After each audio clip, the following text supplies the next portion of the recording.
PR मिलेगी, आप यहाँ पर लीगल चल रहे हैं। ईमेल्स के लिए आप क्या कहते हैं, हंगरी सेफ है, उनको यहाँ पर आना जो है वो मुनासिब है? उसके बाद हंगरी बुडापेस्ट में जरूर आए, आप यहाँ पर आकर करें। One of the best education यहाँ पर दी जाती है। सेविंग अब कम हो रही है और एक्सपेंस बढ़ते जा रहे हैं। अस्सलाम वालेकुम, welcome to my YouTube channel. मैं हूं उमर फारूक राजा और आप देख रहे हैं मेरा यूट्यूब चैनल उमर परदेसी। आज की वीडियो बहुत ही ज़बरदस्त होने वाली है। इस वक्त हम मौजूद हैं हंगरी में, सिटी सेंटर। आप देख सकते हैं पीछे बेसिलिका बुडापेस्ट की बहुत और सबसे फेमस जगह है। तो आज हम बात करेंगे जो इस वक्त नए लोग हंगरी में आ रहे हैं, जिसमें स्टूडेंट शामिल हैं, वर्क वीज़े पे या विजिट वीज़े पे आ रहे हैं। तो अभी हंगरी की इमिग्रेशन ने बहुत से अपने कानून चेंज किए हैं, तो हम आपको बताएंगे कि अभी जो नई और लेटेस्ट अपडेट हुई है, ताकि आपको भी पता चले आप अगर हंगरी में आ रहे हैं या वीज़ा अप्लाई कर रहे हैं तो आपको ये नॉलेज ज़रूर होना चाहिए। तो ये वीडियो आपने मुकम्मल एंड तक देखनी है, आपके लिए बहुत हेल्पफुल हो रही है और आपने वीडियो को पूरा देखना है, चैनल को सब्सक्राइब और वीडियो को लाइक ज़रूर करना है। तो आज मेरे साथ मौजूद हैं हंगरी की सबसे फेमस पर्सनैलिटी ईसा रहील भट्ट साहब, जो कि यहाँ पर इमिग्रेशन लॉयर भी हैं, लॉ फर्म में काम कर रहे हैं। और इनसे पूछते हैं हंगरी ने जो इमिग्रेशन में चेंजिंग की है, इमिग्रेशन के मतलब जो नए रूल एंड रेगुलेशन बनाए हैं, उनके बारे में आप इनसे बात करते हैं और आपके लिए ये वीडियो बहुत अच्छी होगी। तो सबसे पहले ईसा साहब बहुत शुक्रिया, थैंक यू सो मच, आपने अपनी कीमती टाइम से हमें वक्त दिया है। हमारे देखने वालों के लिए आज की वीडियो ज़बरदस्त होने जा रही है। तो मुझे ये बताएं कि हंगरी ने अभी जो इमिग्रेशन, आपको पता है कि रूल्स रेगुलेशन नए बनाए हैं, तो अभी जो सबसे पहले बात करते हैं जो हमारे स्टूडेंट्स आ रहे हैं, तो उनके ऊपर के उन्होंने अभी जो इमिग्रेशन चेंजिंग की हैं, तो उनके ऊपर कैसा इम्पैक्ट पड़ा है, जो कार्ड मिल रहा है या वीज़ा रेशो बेहतर हुई है, तो इसके बारे में थोड़ा सा बताएं हमें। वालेकुम सलाम उमर भाई, सबसे पहले आपका शुक्रिया, आपने अपने प्रोग्राम में मुझे इनवाइट किया। से भी अच्छे इंसान है आप। थैंक यू सो मच जी, ये तो आपका बड़ा फन है। तो दूसरी बात ये कि जो 2024 में इन्होंने नए लॉज इम्प्लीमेंट किए थे, उसकी अगर बात की जाए तो वो एक स्टूडेंट्स के लिए तो बहुत अच्छे हैं। ठीक हो गया, जबरदस्त। जो स्टडी कर कर आगे यहाँ पर स्टूडेंट्स आपके लिए गुड न्यूज़ है, वीडियो देखिएगा, बहुत अच्छा होने वाला है। स्टूडेंट्स के लिए तो बहुत अच्छी अपॉर्चुनिटी है। यहाँ पर आप पार्ट टाइम काम भी कर सकते हैं, आप स्टडी करने आए हैं, सिर्फ आपका पर्पस अगर स्टडी है तो इससे अच्छा कंट्री कोई भी नहीं है स्टडी के लिए पूरे यूरोपियन यूनियन में। ठीक हो, उमर भाई स्टूडेंट्स के लिए तो खुशखबरी है, जबरदस्त, माशाल्लाह। तो स्टडी करने के बाद जो उन्होंने इमिग्रेशन लॉ स्ट्रिक्ट किए हैं, उसमें मैं चीज़ समझता हूँ बीइंग लॉयर, और जिस तरह मैं हंगरी में रह रहा हूँ पिछले 4 साल से, माशाल्लाह। अगर मैं ये देखूं कि जो आज से 3 साल पहले की सिचुएशन थी और जो 2024 की सिचुएशन थी, वो स्टूडेंट्स के लिए बहुत अच्छी होगी। इसलिए अच्छी होगी है कि आपको उन्होंने बड़ा अच्छा टाइम दे दिया है कि आप अपनी स्टडी कंप्लीट करें। उसके बाद आपको आईटी की फील्ड है या आपने जो भी डिग्री की है, अगर आपने उस रेलिवेंट फील्ड में अगर आपको जॉब मिल गई है तो आपको वर्क परमिट मिल जाएगा। जबरदस्त, ठीक है।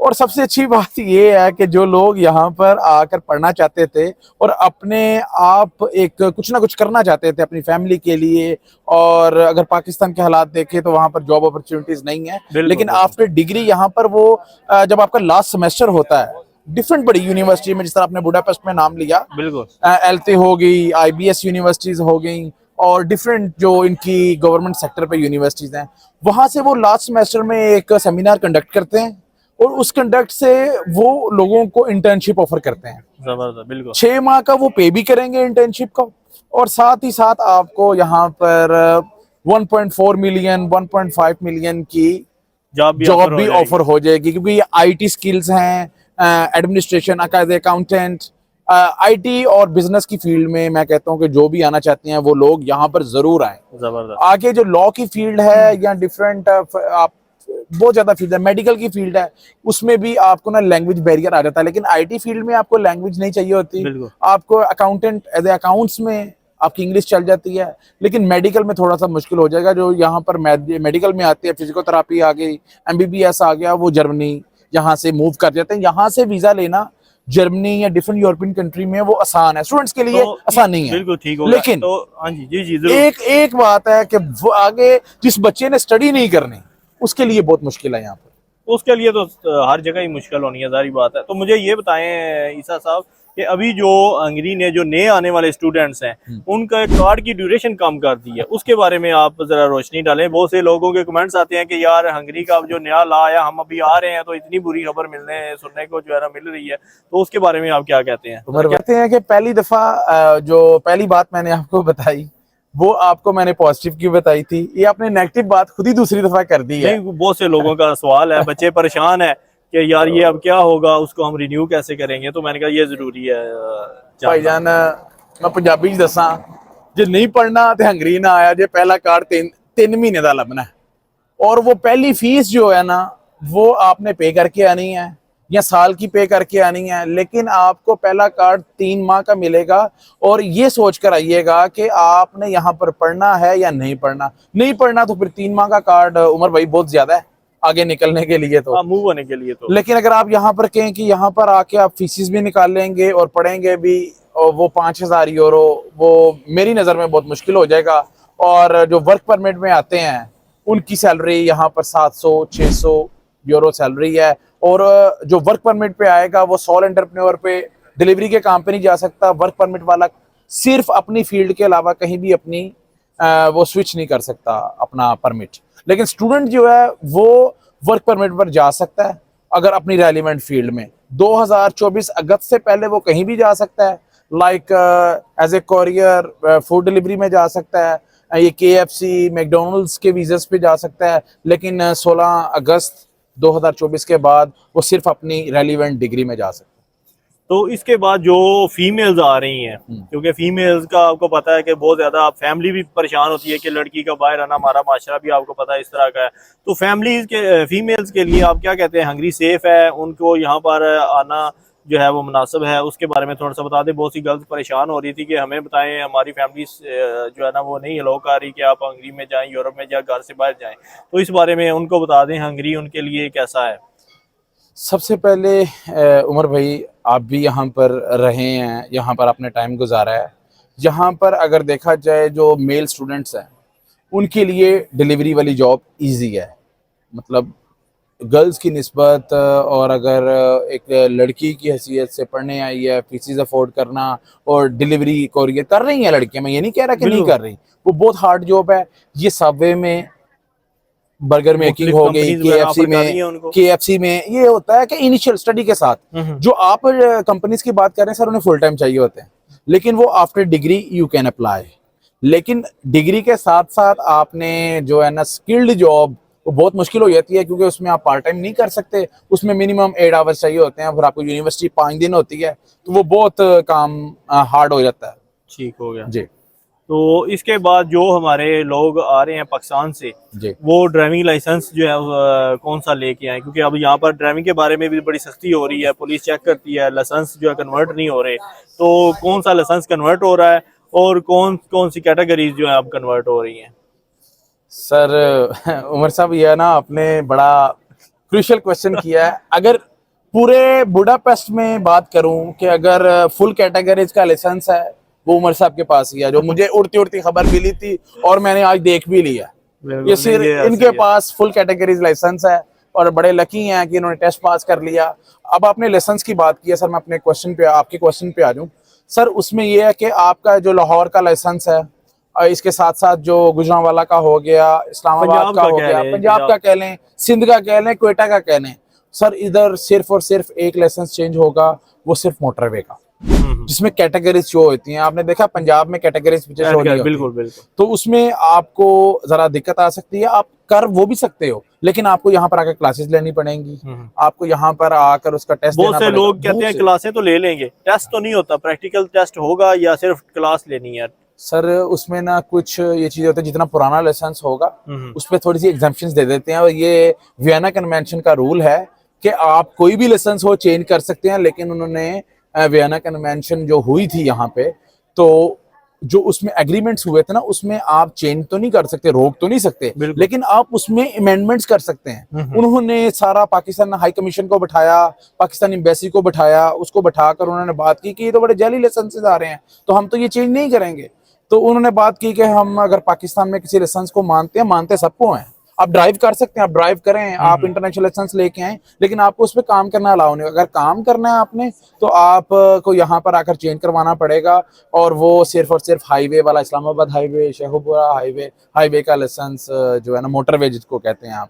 साहब से पूछते हैं पीआर के मुतालिक, ये यहाँ पर इमिग्रेशन के फ़राइज़ भी अंजाम दे रहे हैं, इमिग्रेशन लायर हैं, तो इस बारे में भट्ट साहब हमें ये बताएं कि जो पीआर के मुतालिक कोई रिलैक्सेशन हुई है या वो भी टफ हो गया है जिस नए लॉज के मुताबिक। मैं एज ए लीगल सर्विसेज यहाँ पर प्रोवाइड कर रहा हूँ, और जो पीआर की अगर मैं बात करूँ, पीआर पहले आसान थी, अब सब पीआर लेना बहुत मुश्किल हो गई है, क्योंकि इस पीआर को पहले हंगेरियन पीआर थी, हंगेरियन पीआर सिर्फ और सिर्फ हंगरी में चेंज होती थी। अब एक है यूरोपियन कार्ड, ब्लू कार्ड जिसको कहते हैं। ब्लू कार्ड आप 5 साल बाद ले सकते हैं, but they only can get the professionals. IT वाले जिनकी सैलरी 600,000 फॉरेन से ऊपर है, वो सिर्फ और सिर्फ ये ब्लू कार्ड ले सकते हैं। हंगेरियन पीआर पहले उसकी टर्नओवर थी 3 साल। अगर आप 6 साल स्टूडेंट रहे हैं तो आपका हाफ पीरियड काउंट होगा, और अगर आपने as a work permit sole entrepreneur लिया आपने, या आपने केएफसी है, मैकडोनल्ड्स है, आईटी प्रोफेशनल्स हैं, एज ए अकाउंटेंट हैं आप, तो उसमें आपको 3 साल का एक्सपीरियंस चाहिए था। लेकिन सबसे हार्ड काम है, 3 साल आप पूरे कर सकते हैं, लेकिन उसमें जो सबसे बड़ी शर्त रखी है उन्होंने, आपने 7 मिलियन फॉरेन्स, अगर पाकिस्तान की बात की जाए तो तकरीबन 60 लाख रुपए, 60 लाख, तो उसमें थोड़ा सा मुश्किल है। अगर आप इंडियन रुपी में करें तो वो और ऊपर चले जाते हैं।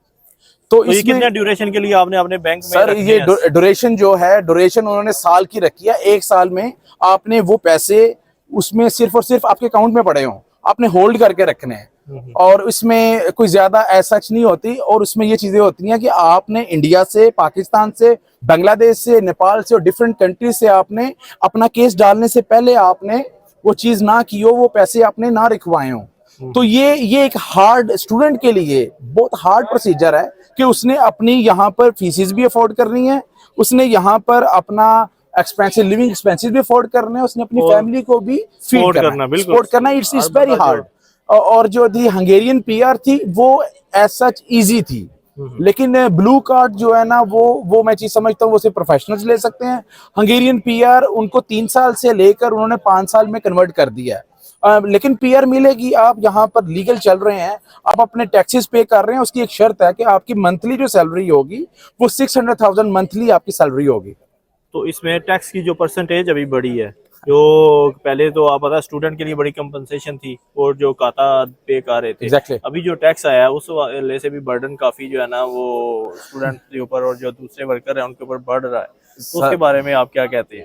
ये सेविंग अब कम हो रही है और एक्सपेंस बढ़ते जा रहे हैं। सर ये देखें कि आपने अगर अपना सोल एंटरप्रेन्योर है, सोल एंटरप्रेन्योर के साथ आपने 90,000 फॉरेन अपना टैक्स देना ही देना है। उसके ऊपर आपकी इनकम अगर 1 मिलियन है, जो आपने 27% आपने वो गवर्नमेंट को देना है। गवर्नमेंट के साथ देखें, यहाँ पर लोगों ने रेंट पे अपने बाइक ली होती है, गाड़ी ली होती है, उसमें साथ वो पेट्रोल का, गैस का है, उसके साथ साथ अगर आप एक्सपेंसेस की बात करें घर का है, और इसमें बड़ी चीजें ज्यादा आती है कि यहाँ पर उस तरह की ग्रूमिंग नहीं है, उस तरह की अर्निंग नहीं है, लेकिन दूसरे यूरोपियन कंट्रीज से ये बहुत बेहतर है। मैं ये चीज आपके चैनल के तवज्जुह से मैं लोगों को रिकमेंड करूंगा, आप हंगरी बुडापेस्ट में जरूर आएं, आप यहाँ पर आकर करें। One of the best education यहाँ पर दी जाती है। और इसके बाद अगर आपने जॉब करनी है और अगर आप में इतना कैलिबर है तो आप यहाँ पर आकर जॉब कर सकते हैं, और यहाँ पर आकर आप पीआर भी ले सकते हैं। और सब सारे तो वधिया गल ते तुसी दसी नहीं, तो ये तो मैंने एज ए लॉयर आपको बता दिया। जनाब शादी कर लें, आप शादी करके यहाँ पर आपको साल का कार्ड मिलेगा, इससे ऊपर कार्ड नहीं मिल सकता। अगर आप यहाँ पे शादी करके लड़की को नेदरलैंड्स में ले जाते हैं, जर्मनी में ले जाते हैं, इटली में ले जाते हैं, उधर आपको 5 साल का कार्ड मिलेगा। जेनवन शादी करे जे 2 नंबर शादी ना करे जे, लेकिन मैं गल ताडे तो इस तरह दास्ते देती है, लेकिन अमल करनगे। लेकिन जो है ना, आए, अगर आपको लड़की कोई अच्छी लगती है आप शादी करें, और एक पाक रिश्ता है, आप उस पाक रिश्ते को चलाएं। बिल्कुल। अभी इजाजत, उम्मीद है आज की वीडियो आपके लिए काफी हेल्पफुल हुई होगी। Thank you so much Isa साहब, आपने अपना कीमती टाइम हमें दिया। थैंक यू जी, थैंक यू, बहुत शुक्रिया। Take care, bye bye.